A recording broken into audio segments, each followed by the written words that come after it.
오늘 로마서 15장 두 번째 시간이 되겠습니다. 오늘 로마서 15장 4절 말씀부터 함께 살펴보게 되겠는데, 이어지는 말씀입니다. 우리가 로마서 12장부터 쭉 이어지는 말씀, 거듭난 그리스도인의 모습, 어떠한 모습일까?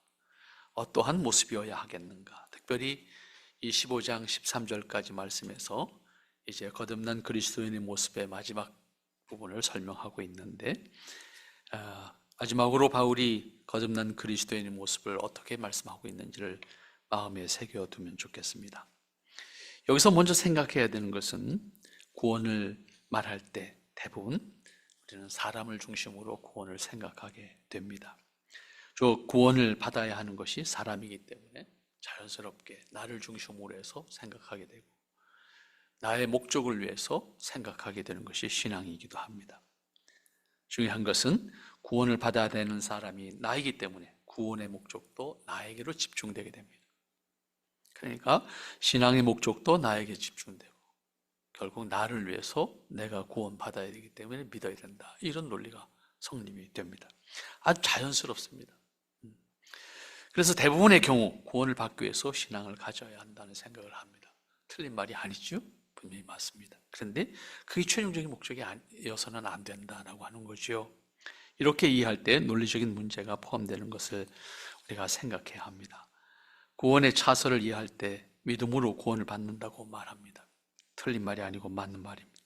그러나 구원의 주관자가 사람이 아니라고 하는 것을 우리가 생각하게 되면, 또 하나님께서 인간을 구원하시는 목적이 별도로 가지고 계신다고 하면, 우리는 그것에 대해서 어떻게 생각해야 될 것인가 라고 하는 것을 생각할 때 그냥 지나칠 수 없게 된다라고 하는 거죠. 하나님은 단순히 인간을 위해서 존재하시는 분이 아닙니다. 오히려 하나님이 인간을 위해서 존재하는 분이 아니고, 인간이 하나님의 피조물이라는 사실이고, 하나님의 피조물로서 인간이 존재한다는 것을 인정해야 합니다.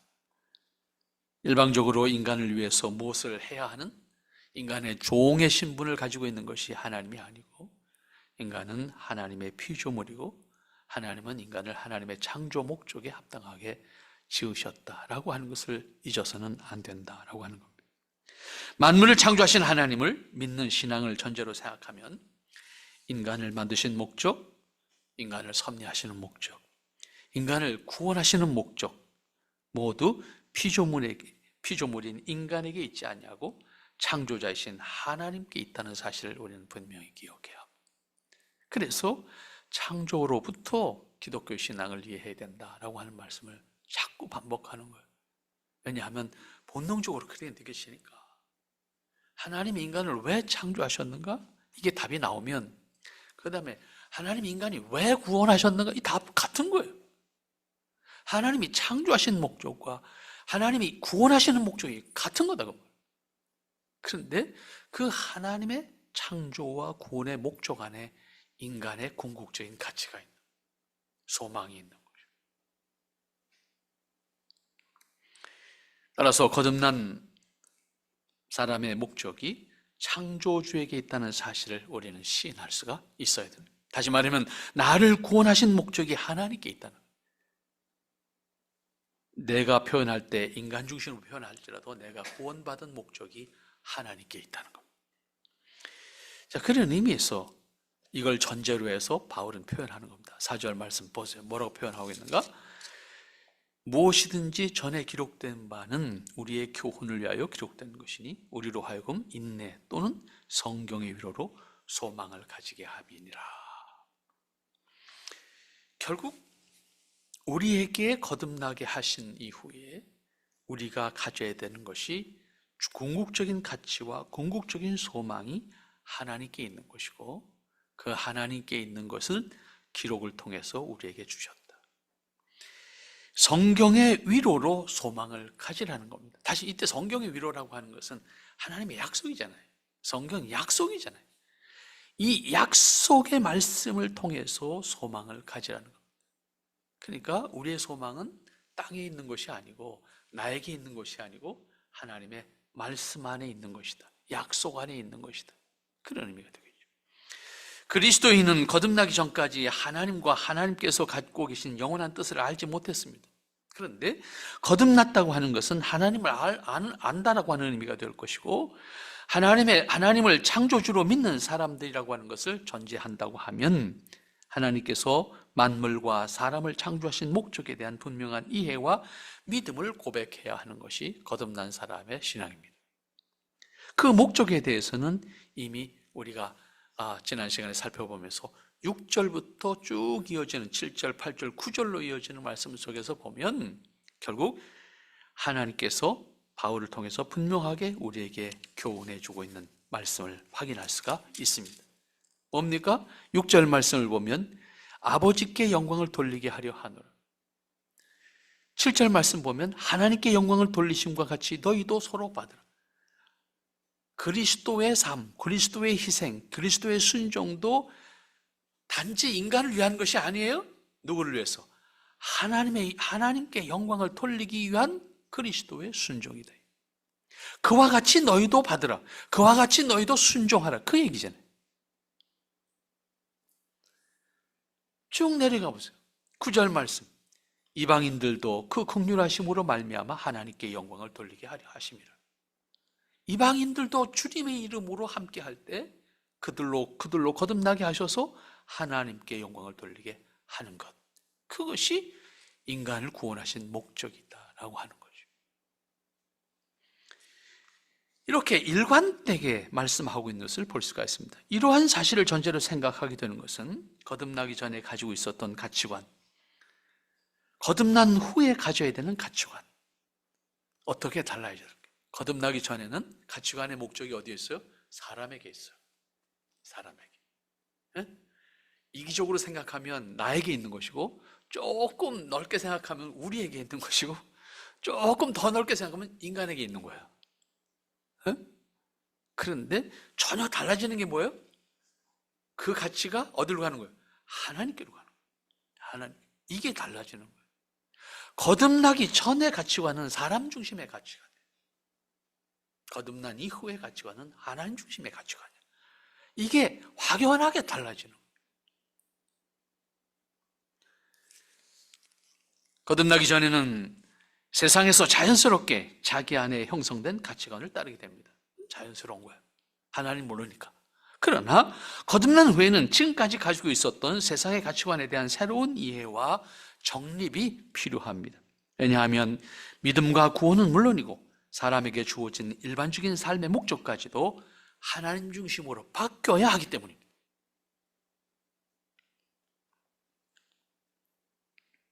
창조주가 창조하신 목적이 곧 그리스도인이 가져야 되는 존재의 목적과 같아야 된다라고 하는 의미입니다. 또한 구원의 경우도 구원의 목적이 인간 자신에게 있는 것이 아니라 구원하시는 분의 목적에 있다라고 하는 겁니다. 복음을 전하게 해서 이해한 사람, 복음을 온전하게 이해한 사람이라고 하면 복음에 담긴 은혜를 아는 사람이고, 또한 그 은혜는 베푸신 분이 주신 것임을 믿는 사람입니다. 이러한 사실을 깨닫게 하는 것이 바로 기록된 말씀인 성경입니다. 따라서 거듭나기 전까지 가지고 있었던 가치관을 바꿔야 하는데 무엇을 근거로? 성경을 근거로, 기록된 말씀을 통해서 이 얘기를 하는 것이 여기 4절 말씀입니다. 이것은 단적으로 표현하면 성경적인 가치관으로 바뀌어야 한다는 말씀입니다. 그 사실을 사도 바울은 본문에서 교훈하고 있습니다. 여기서 바울은 전에 기록된 바는 우리의 교훈을 위하여 기록된 것이니, 기록된 말씀에 대한 언급이고, 이것은 거듭난 사람은 모든 가치의 근본을 성경에서 찾아야 된다. 왜냐하면 하나님께서 하나님의 자녀들에게, 하나님의 백성들에게 가져야 할 가치관을 성경에 담아 주셨기 때문입니다. 바울은 사도이기 때문에 자신의 권위로 하고 싶은 말을 하는 것이 아니라 기록된 말씀으로 그 권위를 집중하게 하는 것을 볼 수가 있습니다. 사도의 권위 위에서 생각하는 것이 아니라 기록된 말씀의 권위로 돌아가라. 내가 말했다고 해서 너희들이 들어야 되는 것이 아니라 하나님이 기록한 말씀에 너가 집중해야 된다. 그러니까 거듭난 사람이라고 하면 하나님 말씀에 집중해서 성경이 말씀하는 것을 자신의 신앙과 자신의 인격으로 담아야 합니다. 내 신앙의 내용이 하나님께서 거듭난 사람이 소유해야 될 가치관으로 채워져야 된다, 그 말입니다. 내 인격이 그냥 사람 좋아하는 인격이 아니라 하나님이 기뻐하시는 자로서의 인격으로, 곧 하나님의 형상을 내 안에 회복시키겠다라고 하는 의지가 우리에게 있어야 되고, 그 깨달음을 통해서 하나님 앞에 우리 자신을 세워야 한다는 것입니다. 이어지는 말씀 보세요. 우리로 하여금 인내로 또는 성경의 위로로 소망을 가지게 합니다. 왜 우리가 거듭난 사람으로서 기록된 말씀으로 돌아가야 하는가 하면, 우리로 하여금 세상을 살면서 인내 가운데 동시에 성경에 기록된 말씀을 통해서 위로와 소망을 가짐으로 말미암아 이 세상에서 하나님의 사람으로 살아갈 수 있도록 하기 위해서 기록된 말씀이니까 그 말씀에 집중해서 우리가 내려놓아야 될 옛 모습을 버리고 내가 채워야 될 하나님의 형상을 우리 안에 채우되, 인간으로서 약속하신 말씀을 가지고 위로도 받고 인내하고 소망을 가지라고 하는 것입니다. 거듭난 사람은 성경의 말씀을 통해서 인내와 위로와 소망을 가져야 합니다. 하나님께 대한 신뢰는 말씀을 믿는 것이고, 그 말씀에 기록된 것을 믿음으로 인내하고, 믿음으로 위로받고, 믿음으로 소망하는 겁니다. 여기서 전제는 기록된 말씀에 담긴 하나님의 뜻을 온전하게 믿음으로 우리는 응답해야 합니다. 여러분, 늘 표현할 때 기독교 신앙은 하나님 부르심의 응답이다, 이런 표현을 했습니다.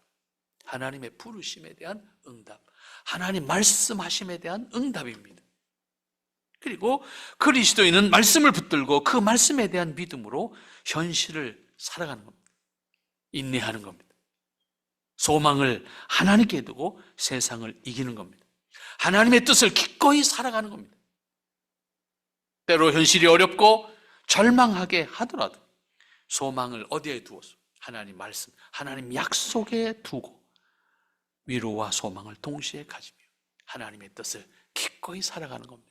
그런 의미에서 기독교 신앙에서 말하는 인내는 단순한 그냥 오래 참는 게 아니에요. 말씀에 대한 확신을 통해서, 약속에 대한 확신을 통해서 소망으로 살아가는 것을 인내라고 표현할 수가 있을 겁니다.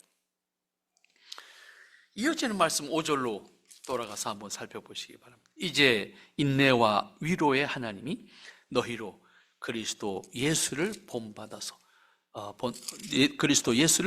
서로 뜻이 같게 하여 주사, 한 마음과 한 입으로 하나님 곧 우리 주 예수 그리스도의 아버지께 영광을 돌리게 하려 하노라. 기본적으로 우리를 거듭나게 하신 목적이 어디다?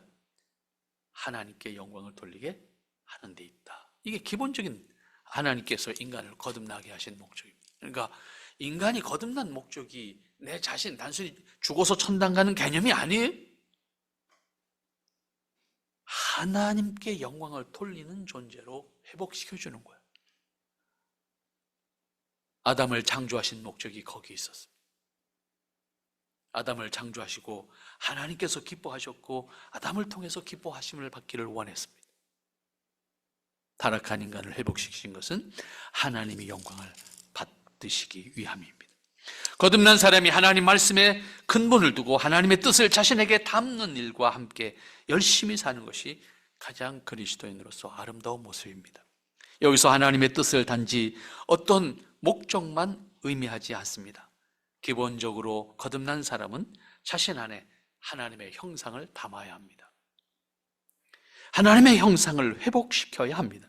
그것을 위해서 심히 애통하는 마음으로 우리 자신이 하나님 앞에 서야 합니다. 그냥 담겨지지 않기 때문입니다. 우리는 이미 타락한 본성의 영향을 받고 타락한 본성을 가지고 있기 때문에 끊임없이 우리는 게을러지는 순간 하나님으로부터 오히려 멀어지는 사람이 됩니다. 내 신분이 그리스도인이라는 신분을 가지고 있다 할지라도 관계없습니다. 하나님 앞에 서기를 부단히 노력하지 않으면 하나님으로부터 멀어지는 사람이 된다는 것을 아무도 부정할 수가 없습니다.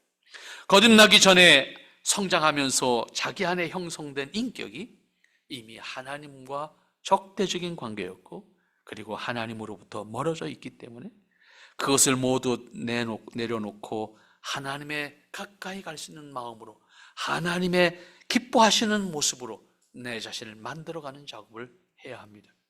근데 그것이 그냥 되지 않는다는 거예요. 세월만 가서 내 자신이 그냥 변하게 되는 것이 아니라는 거예요. 세월이 지나가면서 변하는 것 딱 한 가지입니다. 몸이 늙는다는 거예요. 점점 게을러진다는 거예요. 점점 기능이 떨어진다는 거예요. 그거 외에 변하는 게 없습니다. 속 사람은 그대로입니다. 때문에 부단한 노력을 통해서 하나님의 형상을 우리 안에 채우려고 노력하지 않으면 인간은 달라지지 않습니다. 거듭난 사람은 하나님을 모르는 사람들보다 그런 의미에서 더 많은 노력, 더 많은 하나님 앞에 서기를 애통하는 마음으로 노력하지 않으면 하나님의 형상을 우리 안에 담는 것은 어렵습니다. 자신의 인격을 하나님의 형상의 요소로 바꾸는 작업을 위해서 우리는 시간과 노력을 하지 않으면 안 됩니다. 그렇지 않으면 예수님 믿는 사람이라는 명찰만 달고 있는 것과 같이 보여지기 때문에 오히려 세상에서는 비판의 대상이 될 수도 있습니다. 이제 인내와 위로의 하나님이 너희로 예수를 본받아 행하게 하기를 원한다라고 하는 말씀을 보면 하나님께서 인간에게 강제하는 말씀을 하지 않으십니다. 사람이 인내해야 할 일과 위로를 받아야 할 일이 있다면 하나님을 생각하라는 것입니다. 지금까지 하나님의 인내와 약속으로 인간을 기다려주셨고 인도하셨고 구원의 길로 이끄셨고 구원의 길을 친히 준비하셨고 그 길로 행하시면서 얼마나 애타우시면서 우리를 하나님께로 인도하시기를 원하셨는지 기록된 말씀들을 통해서 우리는 확인할 수가 있습니다. 입장을 바꿔놓고 생각하면 먼저 깨닫게 되는 것이 인간을 향한 하나님의 인내와 사랑입니다. 그 예와 교훈을 동시에 말씀하시는 것이 여기 5절 말씀입니다. 너희로 그리스도 예수를 본받도록 하기 위함이다. 거듭난 사람은 예수님이 감당하신 것을 통해서 주신 은혜를 아는 사람입니다. 그것을 자기 안에 믿음으로 담아야 하고 그러한 예수님을 동시에 본받으라는 것입니다. 예수 그리스도를 통해서 속죄함을 받고 예수 그리스도를 통해서 구원을 받았다는 것으로 만족해서는 안 되고 예수님이 감당하신 그것을 본받으라는 거예요. 결코 쉽지 않은 일입니다. 하나님의 위치를 내려놓기까지 하시고 사람을 구원하시기 위한 희생 제물의 신분을 세상으로 오셨습니다. 그것이 하나님의 뜻을 이루시기 위한 예수님의 순종입니다. 그걸 받으라는 거예요. 그것을 본받으라는 거예요. 그런데 그러한 예수님을 본받아야 되는 우리의 신분을 분명히 말씀하는 거 아닙니까? 본래 인간은 하나님의 형상으로 창조되었기 때문에 잃어버린 하나님의 형상을 우리 안에 그리스도를 통해서 회복시켜야 합니다. 그 본보기가 예수님이라는 거예요. 그 본보기가 예수님 자신인 것을 강조하고 예수님이 그렇게 하신 것처럼 내가 예수님을 통해서 그 은혜를 받은 사람들이니 예수님이 그렇게 하신 것처럼 너희도 받으라 이 얘기입니다. 우리는 귀에 듣기 좋은 소리만 들으려고 그래요. 내가 구원 받았다는 은혜 쪽만 생각하려고 그래요. 그런데 이게 가치 있다고요. 이 말씀이. 이걸 우리는 놓쳐서는 안 되는 거예요. 그렇게 함으로써 거듭난 사람, 그 다음에 이어진 말 굉장히 중요합니다. 그 모습을 어떻게 표현할 것인가? 사람과 사람과의 관계 속에서. 뭐라고 표현합니까? 서로 뜻이 같게 하여 주사 한 입과 한 마음으로 서로 받으라. 하나님을 찬양하라.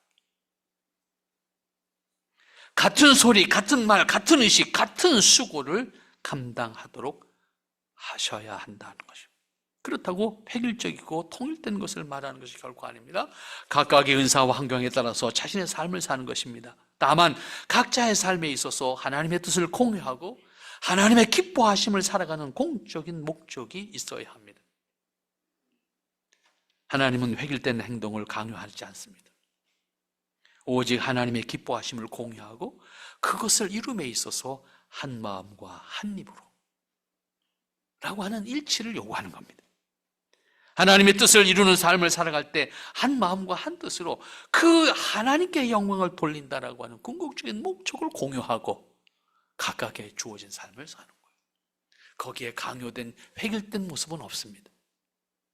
각자에게 주어진 상황과 그리고 내가 할 수 있는 것들을 스스로 감당하면서 내가 거듭난 사람으로서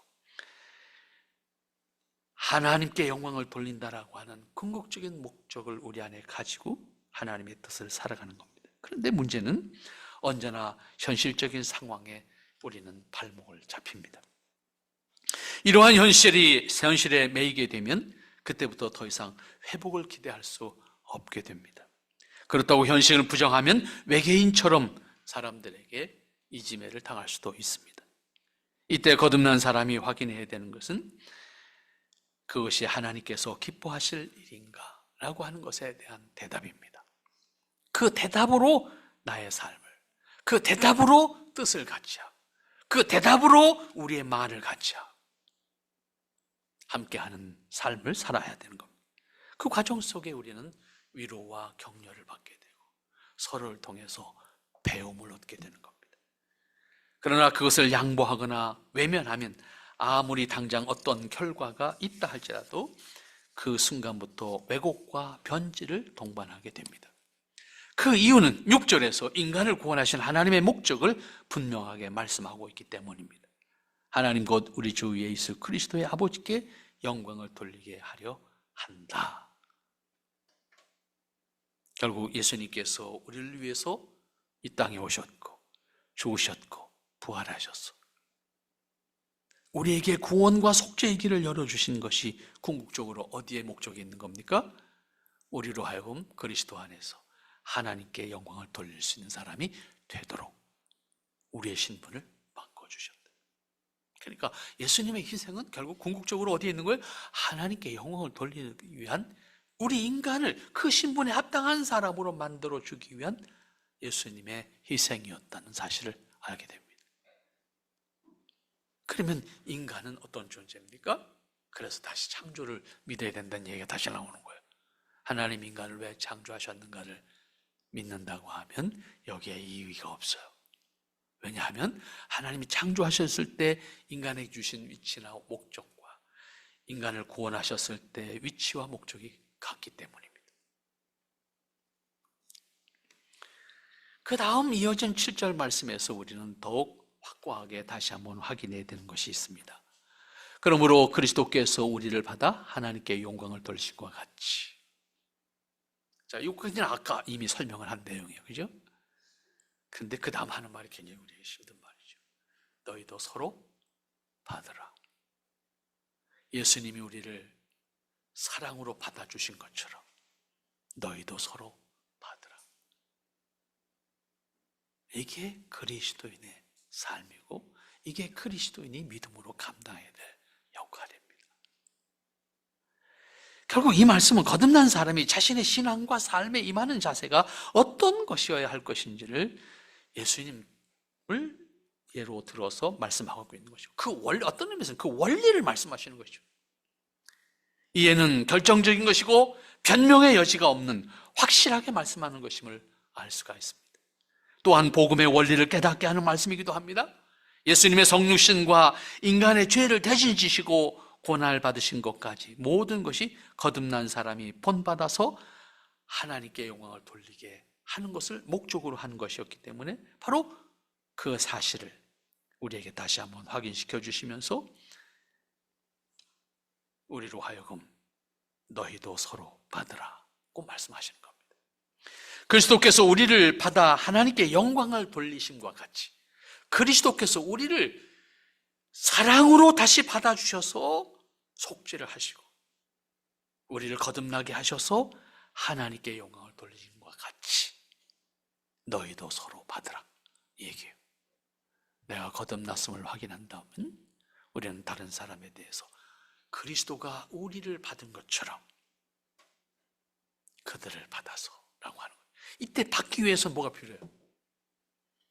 사랑과 인내와 격려와 위로와 때로는 눈물과 희생이 필요하지. 그냥 되지 않잖아요.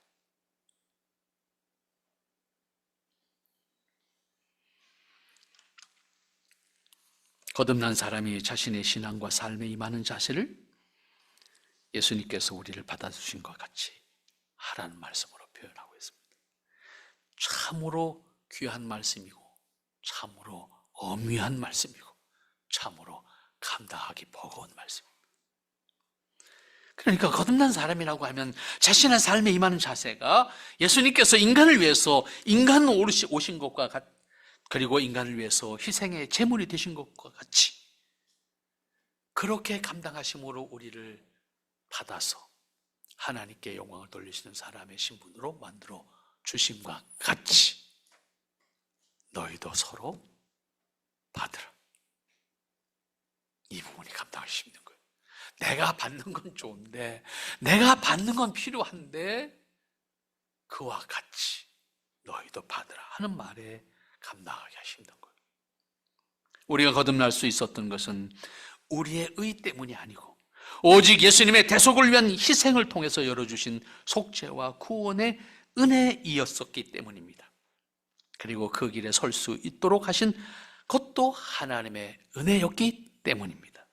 그 은혜 때문에 거듭난 사람인 것을 고백하는 사람은 죄인인 인간을 조건으로 구별하지 않고 은혜로 받아주신 예수님과 같이 다른 사람을 대할 때 그렇게 서로 받으라는 겁니다.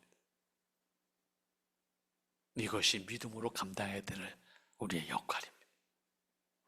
믿음으로 감당한다는 것이 단지 시간 내서 어떤 봉사활동 조금 더 하는 것, 그거 아니에요.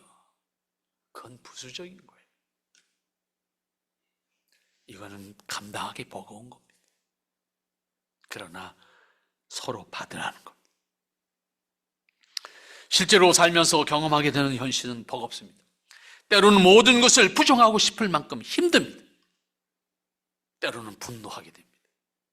그럼에도 불구하고 그리스도가 우리를 받으신 것처럼, 그래서 하나님께 영광을 돌리시게 한 것처럼 너희도 서로 받으라. 이 말에 우리는 머뭇거릴 수밖에 없는 거예요, 인간적으로. 그런 상황에서 거듭난 사람이 바라보아야 될 것은 다른 것 아니에요. 그리스도께서 우리를 받아주신 것을 생각해야 되는 거예요. 그 외에 다른 건 답이 없어요. 나를 그리스도가 받아주신 것을 기억함으로 할 수 있어야 돼요. 이걸 바울은 다른 표현에서 이런 표현했습니다. 네가 받은 사랑으로 살아가라 그랬어요. 내가 받은 은혜로 나누라고 그런 거예요. 하나님으로부터 받은 것을 확인했다고 하면 그것을 통해서 해라. 네가 하려고 하지 말아라. 네가 받은 것이 있다면 받은 것을 통해서 해라고 말해요. 우리가 하나님 앞에서 의롭거나 특별한 사람이기 때문에 의롭다고 여기심을 받은 것이 아니고 하나님의 자녀로 받아주신 것이 아닙니다. 오직 하나님의 은혜와 사랑으로 그리스도 안에서 의롭게 되고 하나님의 자녀의 신분을 가질 수 있게 되었습니다. 그 사실을 기억하는 사람이라고 하면 그리스도 안에서 다른 사람을 그렇게 품을 수 있어야 된다는 겁니다. 그렇지만 사람은 감정의 존재이기 때문에 어렵습니다. 때로는 모르고 싶습니다. 그럼에도 불구하고 신앙의 과제로 가지고 일생을 씨름해야 되는 것이 그리스도께서 우리를 받아주신 것과 같이 이 단어를 붙들고 우리는 씨름해야 됩니다. 몸부림쳐야 됩니다. 그렇지 않고는 변화가 없습니다. 그렇지 않고는 용서가 없습니다. 그렇지 않고는 평화가 주어지지 않습니다. 이것을 바꿀 수 없는 거듭난 사람이 감당해야 되는, 자기 안에 담아야 될 그리스도의 마음이고 그리스도의 자세입니다. 바울은 이거를 통해서 우리에게 거듭난 사람은 어떤 모습이어야 될까 말씀하고 있습니다. 하나님께 영광을 돌리심과 같이 너희도 서로 받음으로 하나님께 영광을 돌린 사람이 되라, 얘기잖아요. 결국 거듭난 사람이 취해야 될 모든 자세를 결정적으로 한마디로 정리하는 거예요. 내가 그리스도로 말미암아 그리스도께서 너를 받으심으로 하나님께 영광을 돌리는 사람이 되도록 거듭나게 하셨다면, 그래서 너희가 구원을 말할 수 있는 사람이 됐다고 하면 그와 같이 너희도 서로 받아서 모두가 같이 하나님께 영광을 돌리는 사람이 되라, 그 말씀입니다. 예수님께서 우리를 속죄하시기 위해서 희생을 자초하셨고, 우리의 허물에도 불구하고 우리를 용서하시기까지 사랑으로 받아주신 것은 하나님께 영광을 돌리기 위함이었습니다. 이것이 창조주 하나님 중심으로 성경을 보아야 되는 원리입니다. 예수님이 감당하신 속죄 사역까지 하나님의 뜻에 순종해서 그 뜻을 이루는 것이었고, 그 과정을 통해서 하나님께 영광을 돌리는 것을 최종적인 목적으로 한다는 말씀입니다. 마찬가지로 거듭난 사람은 무엇을 하든지 그것의 최종적인 목적은 어디에 있습니까? 서로 받는 것이고, 서로 받는 것으로 최종적인 목적으로 끝나는 것이 아니라 같이 하나님께 영광을 돌리는 것, 하나님의 영광을 드러내는 것, 예수님이 우리를 향해서 감당하신 것처럼 우리도 서로 그렇게 감당해야 한다는 것입니다. 그래서 너희도 서로 받으라는 말이 굉장히 참, 이게 번역상 다른 번역이 어려운데, 너희도 서로 받으라는 말이 앞에 전제를 가지고 이야기하면 이해가 되는 거예요. 그리스도께서 우리를 받아주신 것처럼, 그리스도께서 우리를 사랑으로 받아주신 것처럼, 그래서 우리를 하나님의 자녀의 신분으로 만들어주신 것처럼, 이 얘기예요. 너희도 서로 그렇게 받으라. 이것은 거듭난 사람이 다른 사람들을 대하는 자세, 우리 이웃을 대하는 자세로서 생각해야 될 아주 중요한 말씀입니다. 거듭난 사람은 서로를 그리스도 안에서 용납해야 합니다. 받아야 합니다. 용서하고 이해하고 기다리고 격려하고 위로하고, 그리고 그리스도의 사랑으로 그들을 끝까지 살펴야 합니다. 그리스도께서 우리를 그렇게 하신 것처럼, 그리스도께서 우리를 구원하신 것처럼, 그렇게 함으로 말미암아 그리스도께서 우리를 받아 하나님께 영광을 돌리심과 같이 우리 모두가 함께 하나님께 영광을 돌리는 사람이 되라는 것입니다. 오늘 하나님께서 거듭난 사람의 신분의 궁극적인 목적이 어디에 있어야 되는지를 아주 무겁게 말씀하셨습니다. 이게 마지막 부분이잖아요. 거듭난 사람의 마지막 부분이잖아요. 12장서부터 쭉 해오는 가운데, 그 가운데는 윤리적인 모습도 있고 도덕적인 모습도 있었지만 가장 근본적인 게 뭐냐? 그리스도의 사랑을 받은 사람으로서 그 사랑으로 서로 받아서 하나님께 영광을 돌리는 가운데 영광스러운 우리 인간의 모습을 회복하고, 그 영광스러운 인간의 모습 속에 우리의 기쁨과 영원한 복락이 있음을 깨달으라, 그 말이에요. 우리는 그런 사람들입니다. 우리는 적어도 그런 신분을 허락받은 사람들입니다. 하나님의 뜻을 함께 이 땅에 살면서 그리스도 안에서 서로 받아서 하나님께 영광 돌리는 기쁨을 나눌 수 있는 여러분의 삶이 되기를 바랍니다. 기도합니다. 거룩하신 아버지, 은혜를 감사합니다. 한없이 또 한없이 연약한 저희들의 모습인 것을 고백합니다. 그럼에도 불구하고 우리를 향하신 하나님의 뜻 변함없이 하나님의 사랑과 은혜로 함께 하심이, 하나님의 기뻐하심과 축복으로 함께 하심, 나아가 하나님의 거룩하신 은총과 은혜를 함께 하게 하시니 감사합니다. 주님, 아버지께서 축복하시고 아버지께서 인도하시고 아버지 하나님의 크신 사랑과 은혜로만 함께 하시어서 영광 거두실 수 있기를 원합니다. 아버지, 주의 사랑과 은혜로만 함께 하시며 거룩히 여기심과 복됨으로 함께 하여 주시어서 아버지 앞에 영광 돌릴 수 있는 저희 모두가 되게 하여 주시옵소서. 아버지 하나님, 친히 사랑하시고 친히 축복하시고 인도하셔서 우리로 하여금 거듭난 신분을 가지게 하셨는데, 하나님, 그것으로 만족하는 것이 아니라 하나님께서 본래 인간을 지으셨던 그 목적을 따라 하나님께 영광을 돌리는 일에 우리 모두가 그리스도 안에서 서로를 받을 수 있는 모습으로 세워 주시옵소서. 세상을 주님의 이름으로 축복할 수 있는 사람들이 되게 하옵소서. 허락하신 은혜를 나눌 수 있는 이 땅의 모습이 되도록 주께서 먼저 그리스도 안에서 거듭난 생명들에게 은혜와 사명과 책임을 더하여 주시옵소서. 예수님의 이름으로 기도하옵나이다. 아멘.